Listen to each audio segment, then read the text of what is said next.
What's up, race fans? Mike here, and I've got a bit of a Speedweeks review for you here in the garage area, and we'll also go over some Daytona 500 ratings. So, we're coming off of Speedweeks, and it was a bit of a roller coaster, so to speak. Sorry. First off, we have the Clash, and that was an epic finish, not gonna lie. Came down to Ryan Blaney versus Chase Elliott versus Kyle Busch. And Chase did what he had to do on that last turn of the last lap of the Clash. He had to spin Ryan Blaney if he wanted a chance at winning. And if Kyle Busch was about 2 or 3 seconds behind Chase Elliott, Chase wins that race. Instead, Busch was just too close for comfort there, and he comes up right behind Chase, gets by him with a few hundred feet to go, wins the race. But all in all, it was a good race. The Busch Clash was. As were both duels, don't have much to say about them, despite the rain delay between Duel 1 and Duel 2. They were good races. We go now to the next era, 250.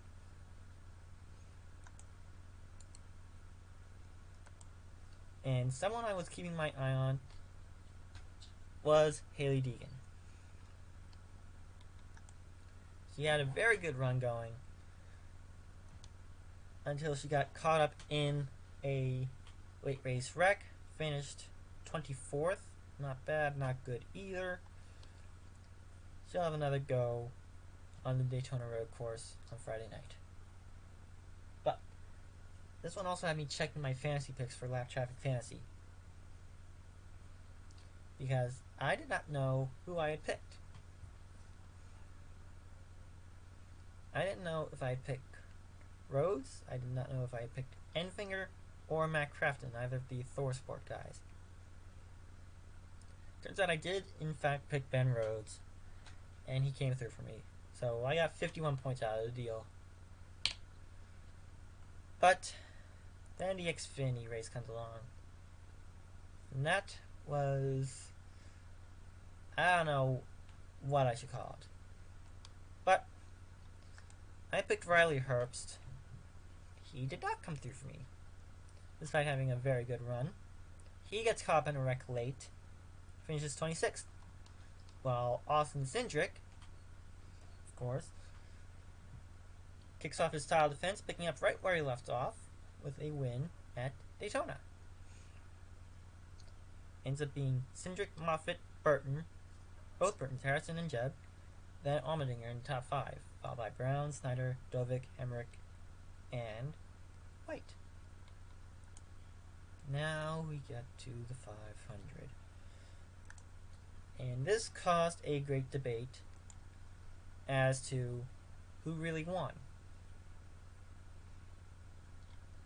Now, let me refresh you on the rules of NASCAR.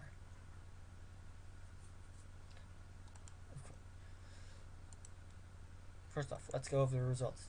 Then I'll refresh you on the rules of NASCAR. Blah, I can't talk today. Anyway.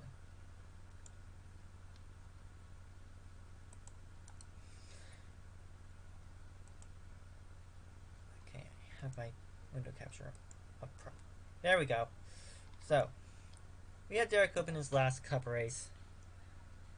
He had a wreck on lap 3 in turn 4, so gone. 16 car wreck, we saw that. Lap 14 led into the red flag. We had Quinn Hoff and Chase Briscoe. Lap 38, front stretch. Lap 112, 4-car pileup in the backstretch. And then we had the big one at the end of the race. Now this brings up an interesting quandary as to who really won the 500. I'm in a Chase Elliott group on Facebook, and he said Elliott won, but we know the real winner is Michael McDowell. And let me explain something. Here. You see, under NASCAR rules, once the caution comes out, the field is frozen. Alright? So, once the field is frozen, scoring reverts back to the last scoring loop passed at the moment of caution. So let's replay the finish for you. At least the wreck.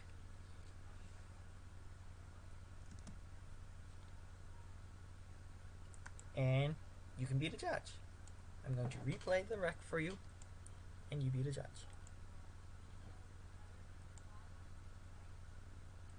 Logano goes back up. Keselowski with him. McDowell in tow. Dillon on the bottom. It runs on top. Oh! Teammates! Around. And as you see, caution lights are on. There's the yellow 34 McDowell ahead of 9 of Chase Elliott. So that would mean that McDowell is the official winner of the Daytona 500.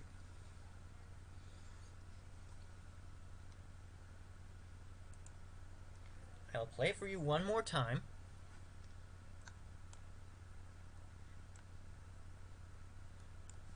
So let's go. Logano goes back up. Keselowski with him. McDowell in tow. Dillon on the bottom. It runs on top. Oh! Teammates! Yeah, that's the moment of caution. 34 ahead, then the 9, then the 3 of Austin Dillon.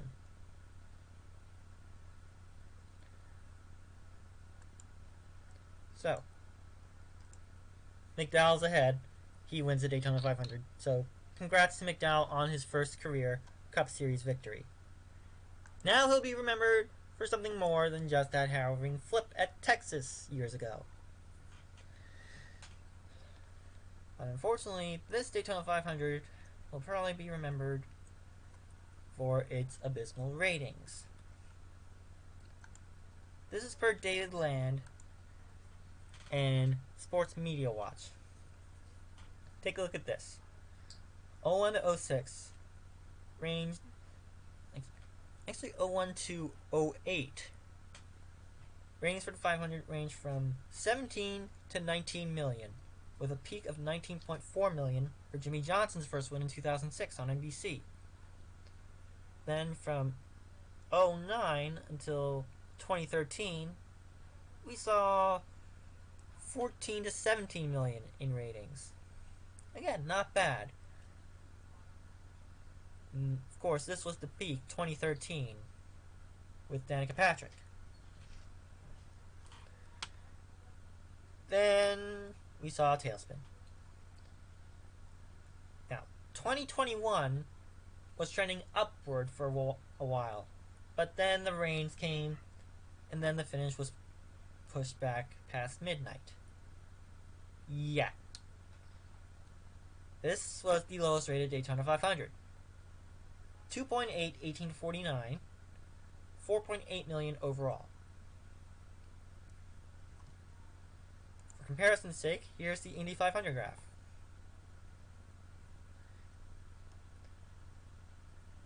And ABC's peak was 9.7 million in 2005.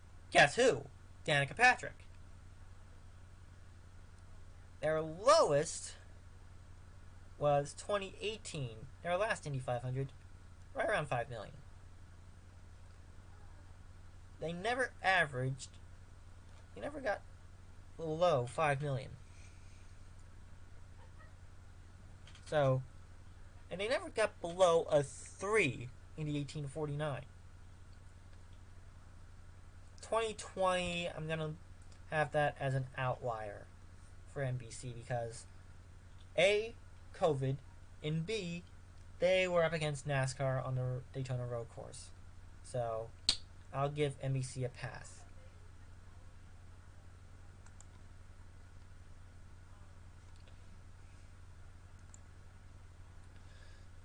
So,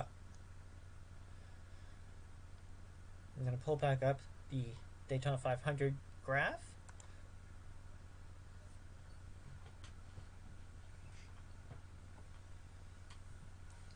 And yeah, now you see what happened.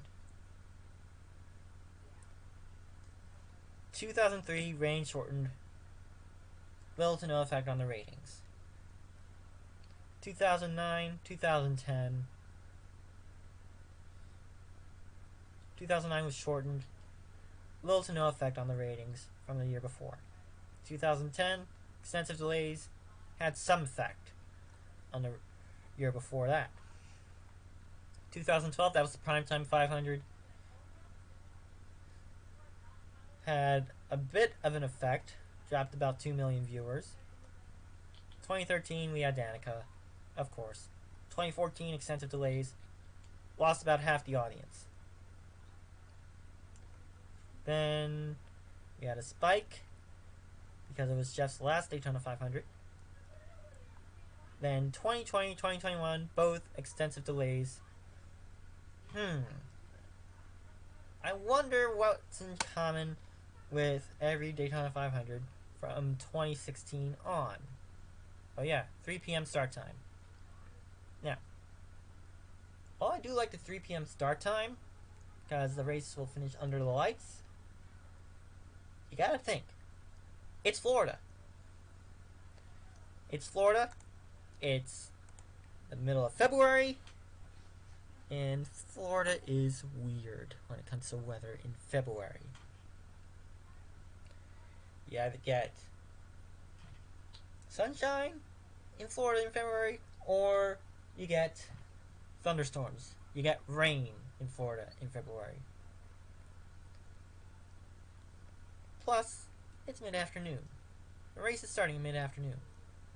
So, yeah.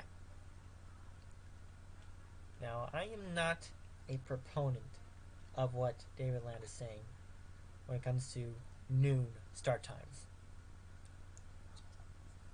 I want every time zone to be involved. I want the East time zone to be involved. I want Central, Mountain, Pacific to get involved. So, I want there to be a compromise. I don't want to go back to noon start times unless it's an absolute last resort.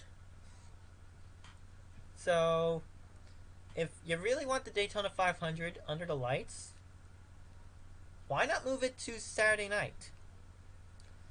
Have the trucks go off Thursday, have Xfinity go off Friday, and then the Daytona 500 Saturday. And for good measure, let's retool all Speed Week, shall we? We'll have the Clash Friday night with the ARCA race beforehand. Then we'll have Daytona 500 pole qualifying Saturday night. Then we have a break. Then Wednesday night, we have the duels. Thursday, trucks. Friday, Xfinity. And Saturday, Daytona 500. Now, what a Saturday primetime Daytona 500 will allow for is it'll allow for 2 rain dates. It'll allow for Sunday afternoon, and it'll allow for President's Day in the morning, when everything is on hold. No workplaces open, no schools open. It'd be perfect. Anyway, what do you think? What do you think of my retooled Speed Weeks? And what did you think of Speed Weeks 2021 in general? Leave a comment down below, and I will see you in the next one. Rock on, race fans.